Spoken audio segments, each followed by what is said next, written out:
कि जब आपको अपॉर्चुनिटी मिलती है तो सारे एक जगह पे इकट्ठे हो जाते हैं। ठीक है, आपका नाम है, आपका कैरियर है, आपने अपना कैरियर खुद बनाना है। मैं ये समझता हूँ कि रेड बॉल क्रिकेट जो जितनी खेलेगा उसके सारे स्किल शाइन होंगे और वो सारे फॉर्मेट्स खेल सकता है। Staying away from red ball cricket आप अपने आप को मुश्किल हालात में डालते हैं, क्योंकि रेड बॉल क्रिकेट ही आपके स्किल्स को पॉलिश करती है।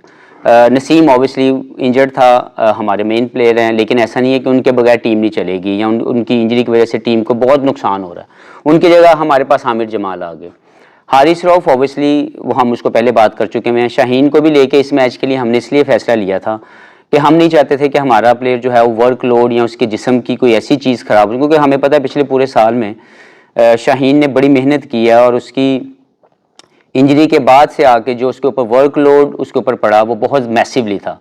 तो हम चाहते थे कि उसको मैक्सिमम ब्रेक्स भी मिलें ताकि ड्यूरिंग हिज कैरियर उसकी जो वर्कलोड मैनेजमेंट है वो राइट वे में मैनेज हो। मुझे नहीं पता इससे पहले क्या हुआ, लेकिन इस महीने में I wanted to make sure कि वो किसी भी तरीके से कोई भी बॉलर या कोई भी ऐसा प्लेयर वो इस इशू में ना आए कि वो वर्कलोड की वजह से जो है उसकी कैरियर जो है ख़राब हो जाए। लेकिन यह है कि इक्वली वेरी हैप्पी कि हमने जिन डोमेस्टिक के प्लेयर्स को इस सीरीज़ के अंदर सिलेक्ट किया उन्होंने बहुत ही बेहतरीन परफॉर्मेंसेज दी। I am talking about Khurram Shahzad, I am talking about Mir Hamza, talking about Aamir Jamal. तो ये वो प्लेयर थे जो सिस्टम में मौजूद थे, लेकिन इनको अनफॉर्चुनेटली मौका प्रेजेंट नहीं किया गया। तो मुझे ये खुशी है कि इस पूरे टूर के ऊपर जो सबसे पॉजिटिव साइन था वो हमारे वो प्लेयर जो सिस्टम में मौजूद होने के बावजूद राइट अपॉर्चुनिटी शायद उनको नहीं मिल रही थी, जब उनको अपॉर्चुनिटीज़ मिली तो उन्होंने इसको ग्रैब किया और उसको मैक्सिमाइज़ किया। मैं आपको बता दूं कि बिल्कुल T20 की वजह से शाहीन को रेस्ट नहीं करवाया गया कि उसने T20 क्रिकेट खेलनी है।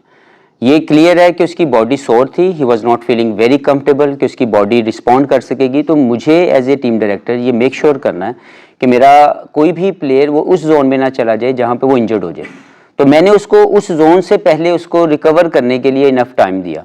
दूसरी जो आप बात कर रहे हैं कि जो हमारी कनेक्टिंग सीरीज़ है वो क्योंकि उसके कप्तान भी हैं और ऑब्वियसली उसमें से पूरा उसको ऑफ करना भी बड़ा मुश्किल था कि वो पूरी सीरीज़ कैसे उसमें से लेके एक अगर कप्तान अनाउंस हुए हैं तो उन्होंने जब खेलना है तो उन्होंने एज ए कप्तान खेलना है। तो अगर वो सीरीज़ ना होती तो फिर आई कुड पुश हिम, क्योंकि मुझे ये लगता है कि शायद उसको अगर वो ये, लेकिन फिर भी शायद डिसीजन यही होता टू बी वेरी ऑनेस्ट, क्योंकि अगर एक प्लेयर वो ये समझ रहा है कि उसकी बॉडी सोर है और वो अल्लाह ना करे उसके ऊपर लोड इतना पड़ सकता है कि वो इंजरी जोन में चला जाए, तो मुझे ये मुश्किल डिसीजन करना पड़ा कि एक प्लेयर को मैं उस जोन में ना लेके जाऊं जहां पे वो तकलीफ में आ जाए। लेकिन आई थिंक कि जो आगे आने वाली सीरीज़ होगी, जब भी शाहीन का वो वर्कलोड मैनेजमेंट और उसकी बॉडी रिस्पॉन्ड करेगी, definitely he will play the games.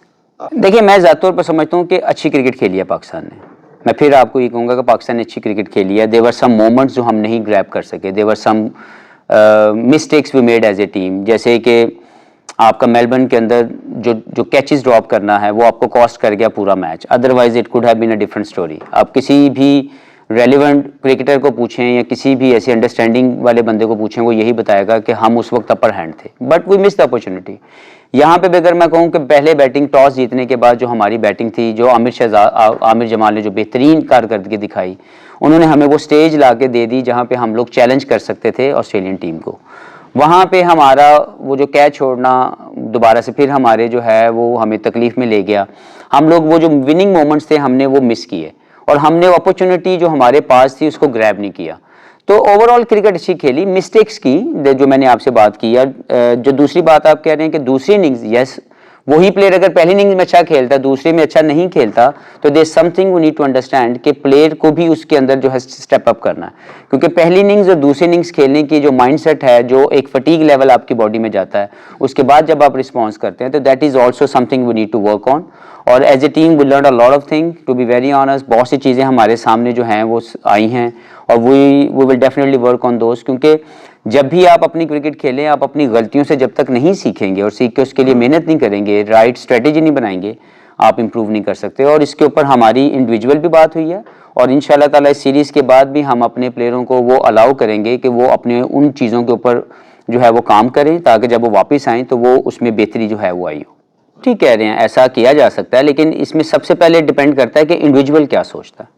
अगर आपका इंडिविजुअल जो भी वो प्लेयर है, जैसे शाहीन के पास जब ये ऑप्शन थी तो उसकी बॉडी सोर थी, ही स्पीक अप, उसने मेरे साथ बात की कि मुझे हफीज़ भाई ये मेरी बॉडी ये रिस्पॉन्ड कर रही है। अगर बाबर को किसी भी वक्त लगता है कि उसको किसी भी जगह पे हम उसको हेल्प आउट कर सकते हैं, उसकी उसकी टैक्टिक्स के अंदर, उसकी टेक्निक के अंदर, या उसकी मेंटल साइड को देखते हुए, तो वी आर ऑलवेज देयर। लेकिन जब तक जो इंडिविजुअल है, अगर उसको लगता है कि he is doing things well, और हमें भी लगता है कि like to be very honest, the amount of hard work he puts in, जब भी नेट में वो आते हैं वो अपनी एनर्जी, अपनी हर चीज़ें बिल्कुल ठीक करते हैं, लेकिन वो खेल